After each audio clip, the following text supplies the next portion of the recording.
Hello, over the peak. Ready for a brand new week? I'm going to tidy up Europe in this Monday news and start with Bloomberg. Euro region manufacturing growth weakens. European service and manufacturing growth weakened more than economists forecast, to the slowest pace in almost 2 years, adding to signs the Euro region recovery is losing momentum as the debt crisis persists. A composite index based on a survey of euro area purchasing managers in both industries fell to 50.8, and we know that anything above 50 is growth, so there's a little bit of growth there, but it's heading down to below 50, which would be contraction. Edmund Conway is back for the Telegraph, back from his sabbatical in the United States, and he gets my award for a bit of cleverness that is found in this paragraph. Now we know Europe will attempt to create a transfer union. Of course, that's not what they'll call it. Nicolas Sarkozy likened the complex new body to a European monetary fund. I prefer to call it Fanny und Frederic. That's the cleverness. Fanny und Frederic.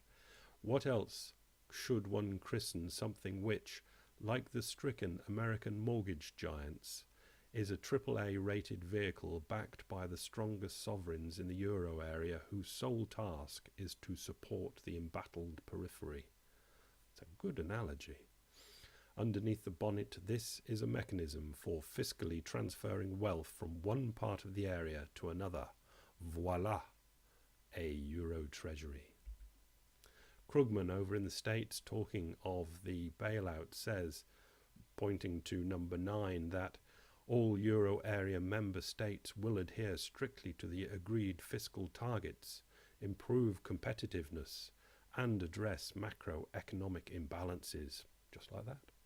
Deficits in all countries except those under a programme, that's Ireland, Portugal and Greece, will be brought below 3% by 2013.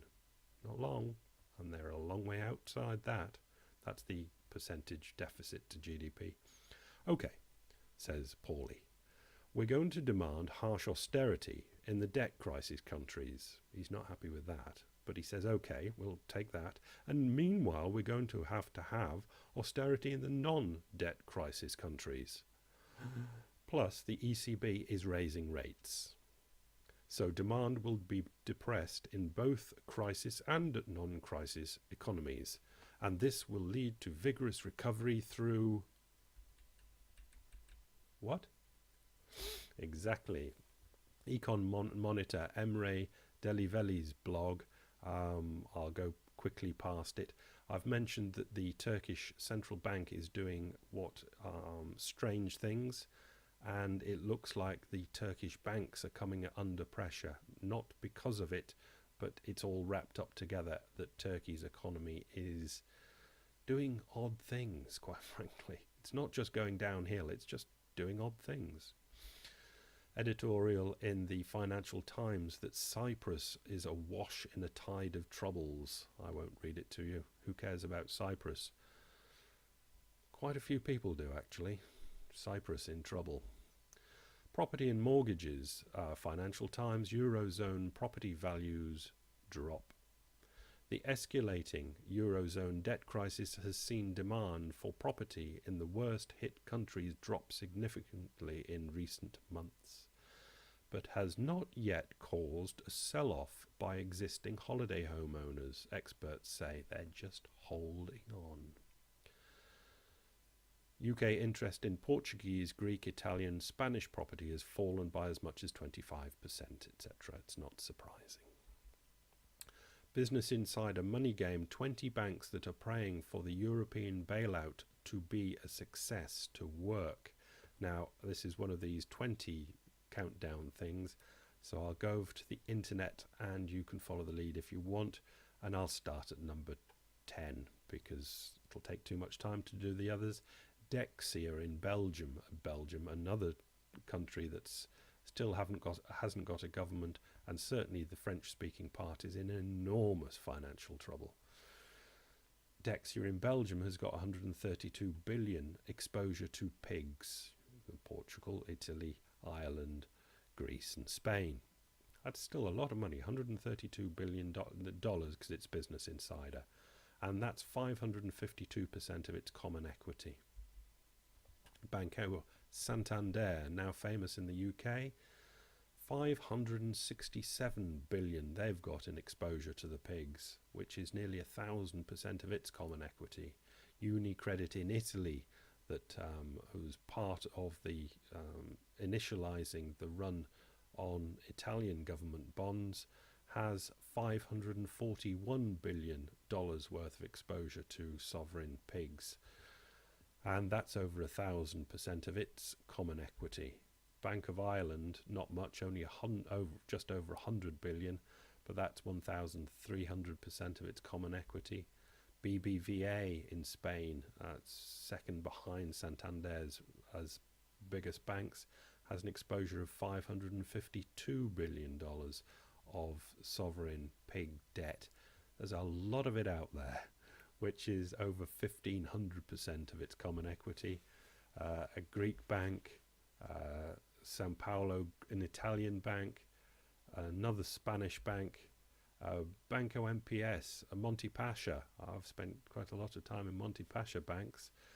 300 billion exposure, nearly 5,000% of common equity. And Allied Irish Bank wins the day with only $130 billion worth of exposure to pig sovereign debt, but that's 33,000% of its common equity.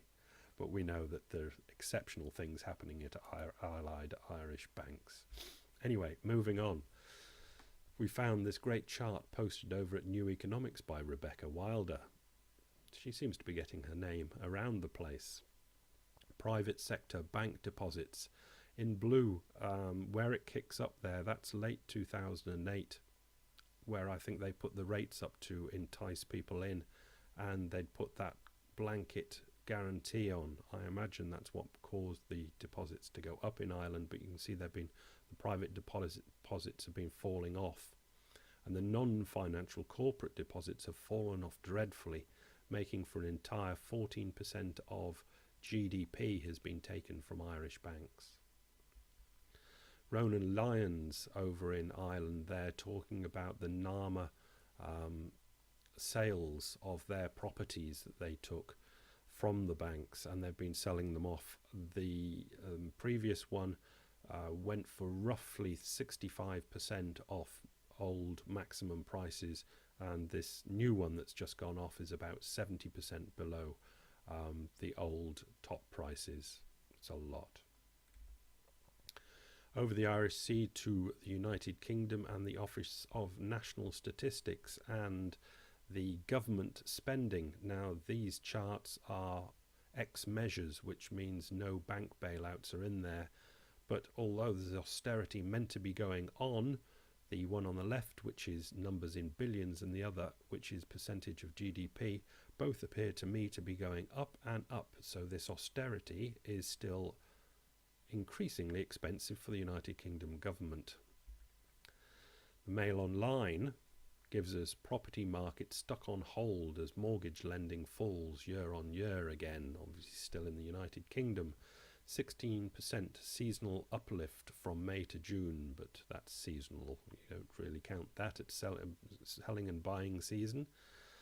But monthly gross mortgage lending down 3% annually, lending less than half the level seen before the financial crisis, with inflation, squeezed incomes and unemployment fears hitting the markets.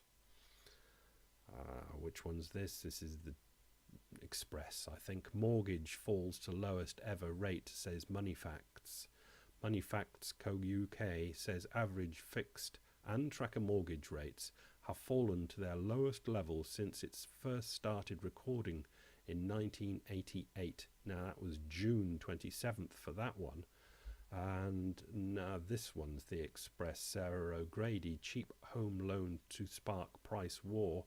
A month later, now up to date, and one of Britain's biggest mortgage lenders has launched its cheapest deal in 15 years. Barclays is offering a 2-year fixed deal at 2.49% for existing Woolwich customers and 2.54% for all others. It is the 6th consecutive cut by the bank, and property experts predict a price war as other lenders slash their rates to keep up. That's it, I've finished. Slashing mortgages rates. What do you think? Dropping the price, sale price for mortgages, must buy. You going to? Bye.